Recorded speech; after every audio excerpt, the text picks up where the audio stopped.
Epa, Juan, ¿pero qué pasó? ¿Se te metió un negro? Ay, vale, Cochinazo. entonces. No, pero capaz sí. ¡Ah! No, pero fuera de chinazo culturalmente, pues. Y si Juan tiene razón, ¿qué tanto de lo que somos proviene de raíces que ni imaginamos?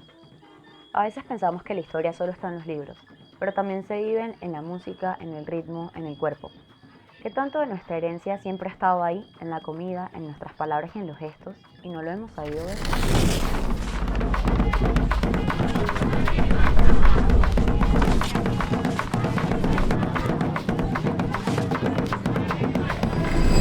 Aunque todos habitamos el mismo mundo, no todos lo experimentamos igual. Nuestros rasgos pueden influir en cómo somos tratados. Y esto es porque la identidad no solo se forma desde dentro, sino que se moldea según las miradas de los demás. Y cuando estas miradas están cargadas de prejuicios, la identidad se puede volver un terreno de lucha. Frantz Fanon, psiquiatra y filósofo afrocaribeño, dijo: la experiencia del mundo cambia según el color de la piel. Esto introduce la idea de que en la vida no hay una experiencia neutra, y que nuestra raza, o lo que eso representa, puede cambiar la forma en la que somos mirados, tratados o incluso escuchados. Pero entonces, ¿soy lo que parezco? ¿Lo que dicen que soy? Por eso hablar de raza no es solo hablar de genética o historia, es hablar de cómo experimentamos nuestra piel, de cómo habitamos el cuerpo que nos tocó. En Venezuela, desde los nombres de los estados hasta las palabras con las que hablamos, nuestras creencias, nuestras costumbres, nuestra comida, música y demás expresiones culturales, el mestizaje se hace patente. ¿Pero qué significa eso de ser mestizo? En latín, la palabra proviene de mixticius, que significa mezclado. Edward Glissant hablaba de la criollización, un proceso que permite unificar las diferencias, creando nuevas formas culturales, lingüísticas o identitarias. No se trata de una fusión perfecta, ni de borrar las diferencias, sino de permitir que convivan. Según Arthur Uslar Pietri, la historia de las civilizaciones es la historia del encuentro. Y hubo mestizajes en las grandes civilizaciones, como Mesopotamia, Grecia, Roma y Castilla. Todas ellas fueron la síntesis del encuentro de muchos grupos humanos. Por eso, él afirmaba que el destino de América Latina era consolidarse como otra gran civilización de la historia. Uslar expresó que el mestizaje no solo tiene una connotación racial, no va solo de colores de pieles. El mestizaje es cultural. Y el proceso que conformó el Nuevo Mundo también creó una nueva identidad mestiza, que expresa la herencia hispana, africana e indígena. Pero eso nos hace ser algo más, algo distinto, algo inédito.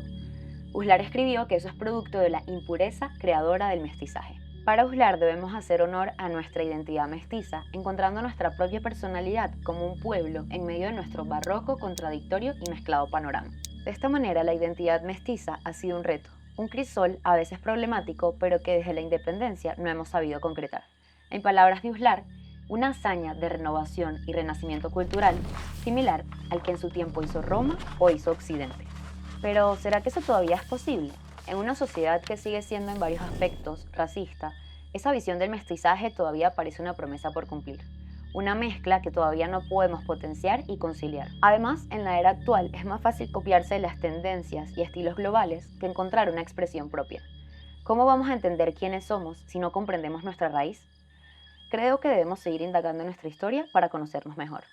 Diego, ¿cómo dirías que ha sido la relación del venezolano con su piel, con su raza, durante toda la historia? El mestizaje debió empezar desde muy temprano, la mezcla de españoles con mujeres indígenas, eso debió ser llegando. Recuerda que los conquistadores vinieron en su gran mayoría sin sus mujeres y ya por ahí pues había un apetito reprimido de meses de viaje. Y luego, bueno, hábitos de vestimenta de las indígenas venezolanas no eran precisamente muy pudoroso que diríamos hoy, ¿no? Y desde ahí empieza el mestizaje venezolano, que al principio fue solo entre españoles e indígenas, y luego, bueno, con la llegada de la población africana, eso se mezcla, se complica, las esclavitudes pues estaban sujetas a la voluntad de los amos, y probablemente allí hubo mucho cruce de blancos propietarios con esclavas. Pero contemporáneamente yo me apego mucho a una metáfora que popularizó Andrés Eloy Blanco, la metáfora del café con leche.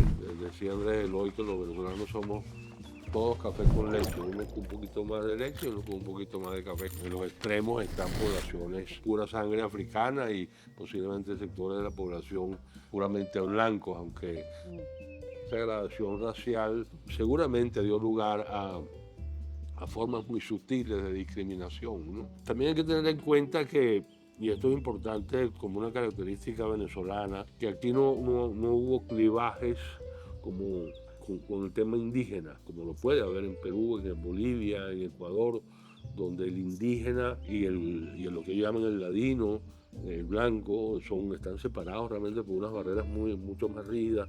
Aquí no tuvimos ese problema porque los indígenas eran relativamente poco numerosos y además fueron exterminados, cosa que no ocurrió en esas otras sociedades. Y tampoco tuvimos, como en el caso de Argentina, una inmigración masiva. En Argentina en un momento dado llegar 4 millones de inmigrantes, que eran el doble de la población que existía en Argentina.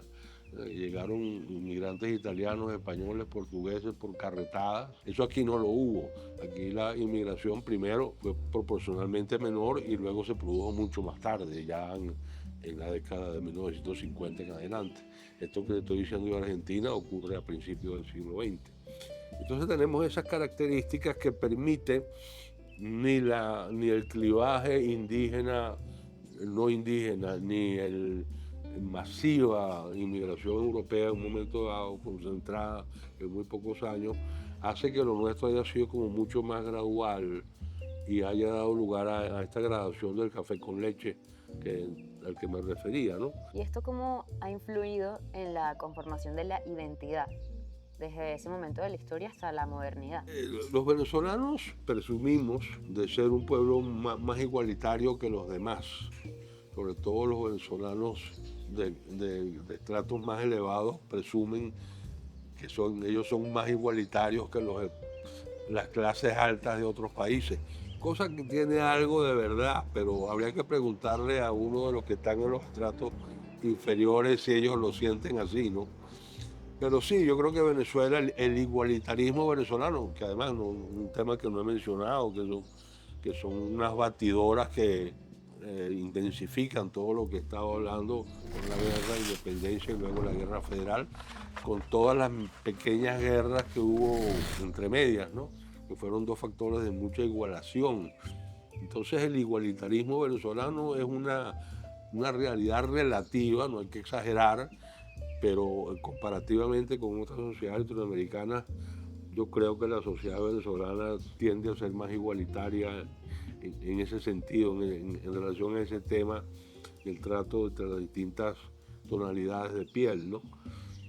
Y eso forma parte, hasta cierto punto, de nuestra identidad, ¿no? Yo sí creo que ese café con leche sí forma parte de nuestra manera de ser.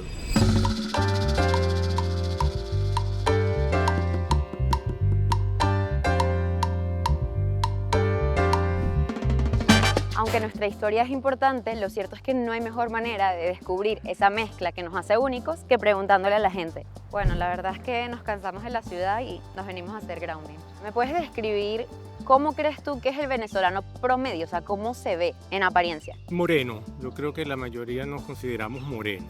Trigueño o moreno, hay una gran variedad. Diría que es moreno. El venezolano promedio es como muy mestizo. De alguna forma nosotros somos como una mezcla de las personas aborígenes que estaban acá, luego los españoles que vinieron, hemos tenido como varias olas migratorias. Entonces definitivamente ponerle una cara al venezolano para mí es difícil, pero sí, yo creo que somos mestizos. Bueno, tiene muchas variedades, ¿sí? Ahí desde tonos claros, tonos oscuros. Es una mezcla, hay negros con cabellos muy afro y hay negros con su cabello muy liso. En mi caso yo lo tengo liso. O sea, hay personas blancas con ojos azules o morenos con ojos verdes. Esta mezcla de mestiza es única a nivel mundial. Tengo primos con ojos azules, morenos o verdes. ¿Y has crecido con algún sobrenombre desde pequeña? Algo así como la de cabello rulo, la morenita. A mí me dicen negrito. Te lo dice. Me lo dicen desde pequeño. En mis tiempos no era un apodo, era muy normal. Sí, definitivamente siempre morenita, cosas así. O de repente no te peinas y te dicen, bueno, te explotó el cabello. Por lo menos estudié con una persona de tez muy oscura y le decíamos el negro, pues. Es que es normal, ¿eh? No, no es una ofensa, pues. No, no, para nada. Nosotros nunca decimos que aquí hay bullying, nosotros decimos que hay chalequeo. ¿Alguna vez te ha ofendido? ¿O No. lo ves como normal? No, más bien me recuerda a mi infancia. Ese seudónimo siempre fue como de cariño. Bachillerato, el gordo le decíamos gordo, al flaquito le decíamos flaquito, al negro, negro. Y ha pasado el tiempo y yo tengo compañeros que estudiamos en el colegio y todavía yo lo llamo, mira, negro. ¿Y tú crees que en Venezuela hay racismo? ¿Y cómo se expresa? Sí, creo que hay racismo, sin embargo creo que es más el clasismo, pero sí creo que hay racismo. Mira, realmente no hay. Sí, definitivamente, o sea, desde los comentarios hasta que el cabello rulado es informal. Lo que conocemos de racismo o lo que consideramos racismo nosotros es porque los vemos en los medios, en las redes, cosas de afuera. Ahorita se puso de moda el skincare, pero es para blanquearte. Entonces, ¿por qué te tienes que blanquear si la piel dorada es hermosa? ¿Sabes? Y nosotros lo asumimos como también eso ocurre aquí. Mentira. ¿Y tú crees que nuestra herencia indígena ha sido invisibilizada? Sí, sí. No ha habido una buena educación, ¿sabes? Porque eso lo aprendes en los colegios. En los últimos años quizás se les ha dado un nuevo auge, ¿ok? Pero no como el que merece. Se ha tratado de hacer de unos años para acá con los últimos gobiernos, pero creo que no se ha sabido hacer porque cuando las cosas son impuestas, entonces hay más bien rechazo, ¿sabes? Sí, definitivamente. Yo estaba viendo que, por ejemplo, en cuestiones de mitología, a mí me encanta la mitología y siempre hablamos de la mitología griega, pero nosotros tenemos como que un montón de cultura indígena que de alguna forma dejamos de lado, entonces no hablamos de, por ejemplo, María Leonza y eso porque lo estigmatizamos. En todos los países quizás al oriundo se le ha echado un poco al lado, porque fíjate, también en Estados Unidos el indio americano está rezagado totalmente. Clasismo, en donde asociamos que, por ejemplo, María Leonza está asociada a las personas de bajos recursos, entonces como que lo dejamos de lado. Y no me parece, o sea, me parece que es algo que definitivamente nos representa y deberíamos llenarnos de orgullo de eso, entonces... ¿Tú crees que en nuestra cultura estamos conscientes de nuestra herencia afrovenezolana? ¿O se ha invisibilizado también? Bueno, yo lo siento con orgullo. Sí, hay más conciencia. Sí, entonces, oye, mira aquella morena, mira aquel moreno. Y no envejece tan rápido por su color de piel, lo que se escucha. Que nos causa risa, pues, sensación. Somos más de la cultura, por ejemplo, si es música, ¿sabes? Es más la salsa, más el merengue. O sea, no, nosotros crecimos bailando tambores. Bueno, yo diría que a todo el mundo le encanta bailar un tambor y es algo que nos emociona y bueno, esa es una de las formas en las que yo veo que Max expresa la cultura. Tengo en la sangre los tambores. O sea, unos tambores y empiezas a bailar ahí. Igual la salsa. Salen los O sea, pasos prohibidos. Exacto. Pero sí, yo creo que día a día debemos estar como más presentes y conscientes de cómo venimos de esa cultura y cómo nos representa. Más dulce, Ujú, ¿viste? Ujú. Más sabrosa. ujú. Está buenísima. Como rosa. El mestizaje es mucho más que una simple mezcla. De hecho, si seguimos el pensamiento del filósofo colombiano Estanislao Zuleta, dice que la diversidad no es un problema a resolver, como se piensa en muchos países, sino que es un valor a proteger que nos enriquece como país. Y creo que para entender cómo se vive esa diversidad hoy en nuestro país, deberíamos hablar con alguien que ha estudiado esto por muchos años. Aquí que uno siempre le dice negrito, ¡ay, negrito! Es el sobrenombre. Claro, ¿no? como, ¿Qué implica eso para una como persona? de por sí ya hay cierta cosificación de la persona, en el sentido de que, bueno, una persona racializada ya enseguida se le pone un apodo. Se habla mucho de los microrracismos. ¿Y qué es un microrracismo?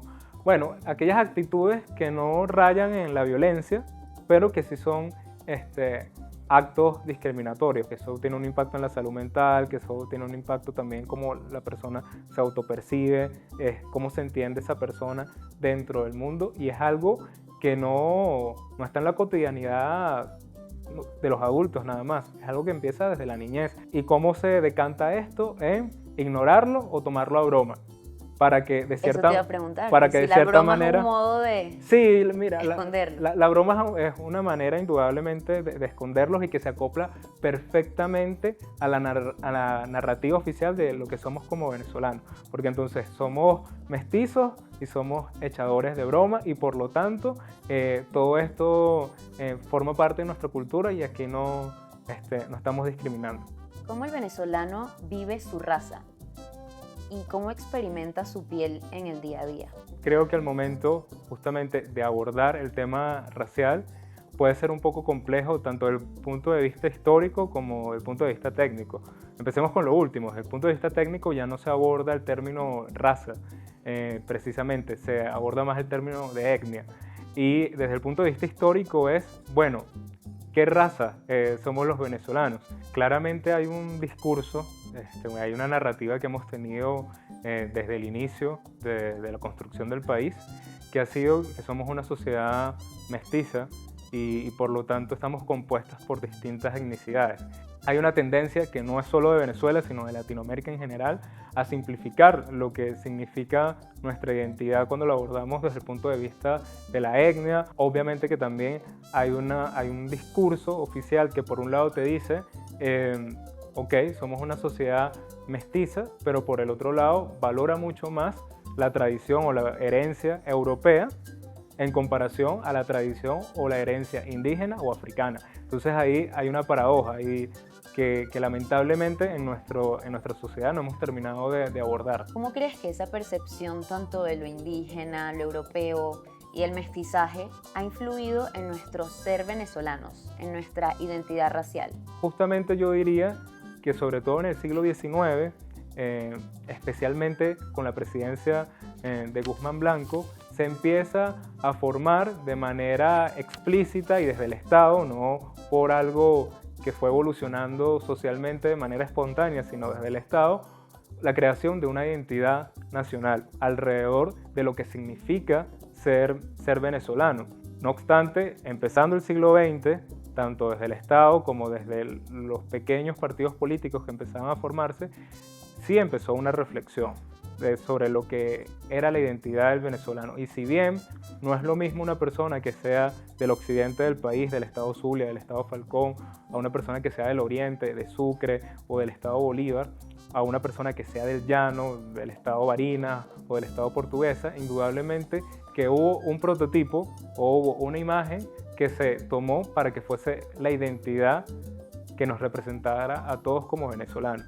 Y eso, bueno, pasó justamente con el prototipo de lo que uno entiende como una persona del llano. O sea, esa imagen del llanero es lo que nos identifica a todos como país. Fue lo que el discurso oficial quiso implementar. Y de cierta manera, a nivel cultural, se posicionó de tal forma que dentro del imaginario de las personas se entendiera que un llanero o que la cultura llanera era lo representativo del venezolano. Y te doy dos ejemplos concretos de cómo eso permeó en nuestra sociedad. Uno, el libro por excelencia del siglo XX que representa la evolución de la sociedad venezolana es Doña Bárbara. ¿Dónde se desarrolla Doña Bárbara? En el llano. Dos, el prototipo de modelo del venezolano que estaba pasándola mal, para decirlo en términos coloquiales, durante el siglo XX, que era Juan Bimba. Y si uno puede ver alguna imagen de Juan Bimba o de las caricaturas de Juan Bimba, ¿qué te encuentras? Te encuentras con una persona traída del campo a la ciudad, normalmente de ese campo del llano, que está tratando de encontrar una modernidad. ¿Eso representa a todo el conjunto de los venezolanos? No, para nada. ¿Esa diversidad tú crees que puede agruparse en una etiqueta? ¿Cómo percibe el venezolano su piel? ¿Blanco, negro, amarillo? ¿Hay algún color en el que podamos agruparnos? Bueno, fíjate que es bien interesante porque lamentablemente no tenemos censos tan profundos como se están haciendo en otros países, pero en los últimos censos la mayoría de las personas se define o como mestizo o como blanco.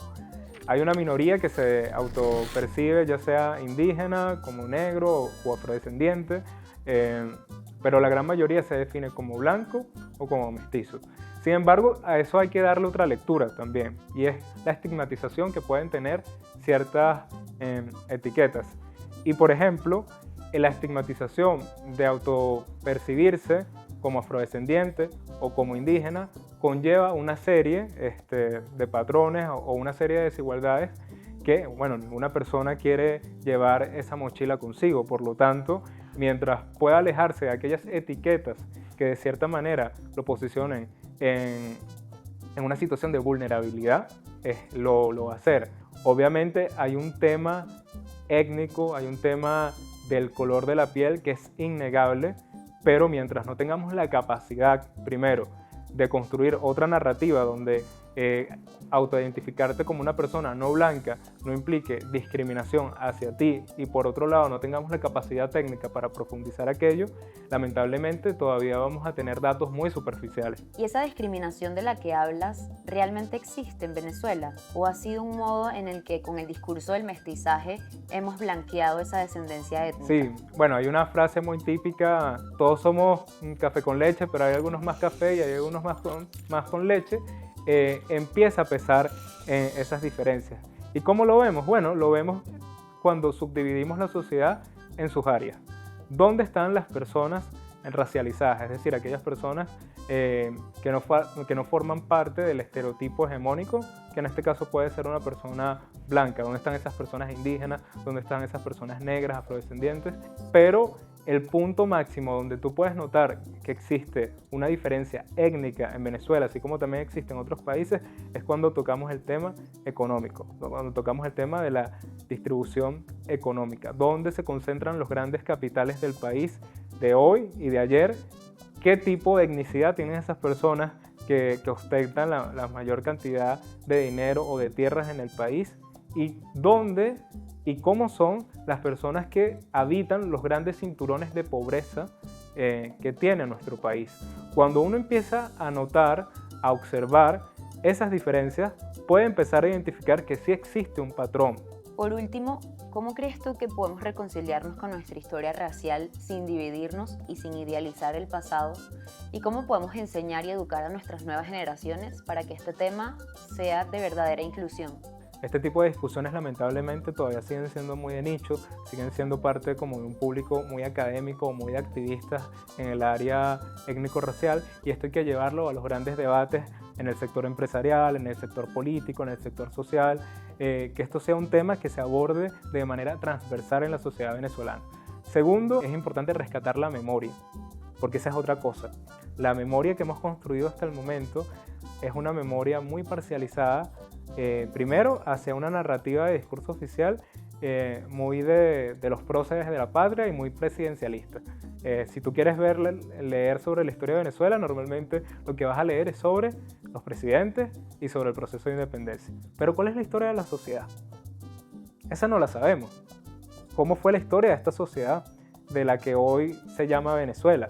Y la reconstrucción de la memoria va por tener sitios de memoria como los tiene Brasil o como los tiene Perú, donde se puede hablar, en este caso, de bueno, cuál ha sido la historia y la memoria de las tribus indígenas, de los pueblos originarios en Venezuela, o cuál ha sido la historia de las personas esclavizadas y posteriormente de las personas racializadas en Venezuela. Afortunadamente hay iniciativas que se han empezado a hacer desde la Universidad Católica Andrés Bello, desde fundaciones como REC Historia de Venezuela o desde la misma Academia Nacional de la Historia, que han empezado a digitalizar documentos sobre la trata de personas esclavizadas en los primeros años del país. Y lo tercero sería, Venezuela requiere un proceso de sanación. Necesitamos reconciliarnos como sociedad. Aquí no se trata, creo que, de borrar lo que somos como venezolanos, sino, como diríamos, de echar la película completa, de echar el cuento completo.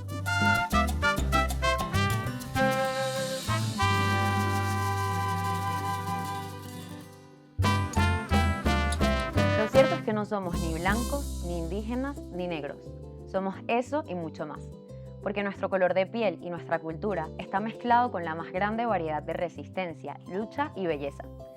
Nuestra identidad no es una línea recta, es un espiral de mezclas, contradicciones y herencia. Está en los tambores de San Juan, sí, pero también está en el baile de la burriquita, en el joropo tuyero y en el calipso del Callao. La Venezuela que somos no cabe en una sola imagen. Está en los rostros que han sido ignorados, pero que siguen ahí, cocinando, creciendo, resistiendo. Reconocer esa diversidad no es discriminarnos, es encontrarnos. Yo soy Ari, esto fue Criollo Sapiens, y aunque los tambores no son solo para bailarlos en las rumbas, la próxima vez que los escuchen, recuerden que son un pequeño símbolo de nuestra enorme herencia de la que deberíamos estar muy orgullosos.